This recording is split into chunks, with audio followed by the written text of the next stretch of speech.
brought to you by V-Guard. કોઈપણ ચૂંટણીમાં એક મતનું મૂલ્ય કેટલું હોય છે તે ચૂંટણી હારી જતા નેતાને ખબર હોય છે અને ભારતમાં એવા મહાનુભાવો છે કે જેઓ એક મતે જીત્યા છે અને એક મતે હાર્યા છે।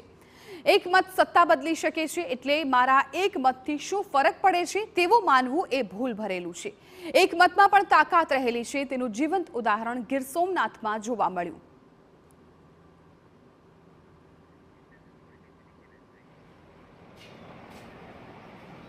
રાજ્યમાં લોકસભાની ચૂંટણીનું મતદાન શાંતિપૂર્ણ રીતે પૂર્ણ થયું, પરંતુ ક્યાંક ગત લોકસભા કરતાં ઓછું મતદાન થયું હોવું તેવું બન્યું।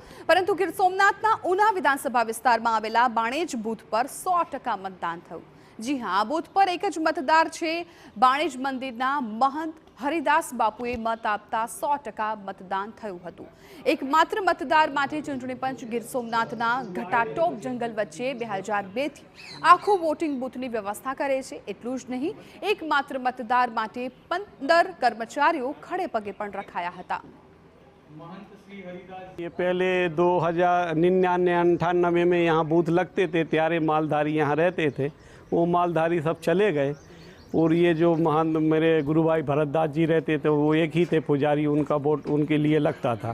2002 से शुरू हुआ एक का मतदान, पची 2019 में मेरे गुरु भाई का शरीर पूरा हो गया, उसके बाद मैं महंत बना हूँ तो मेरा मत वोट चालू हुआ। कैसा आनंद हो रहा, दान दे के अच्छा ही आनंद होता है।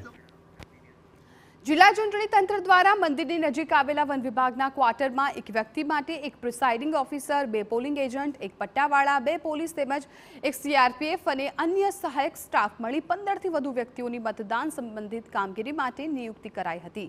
ગીર જંગલ વચ્ચે આવેલા બાણેજ બૂથમાં મહંત હરિદાસજીએ પોતાના મતાધિકારનો ઉપયોગ કર્યો હતો અને ચૂંટણી પંચનો આભાર વ્યક્ત કર્યો હતો।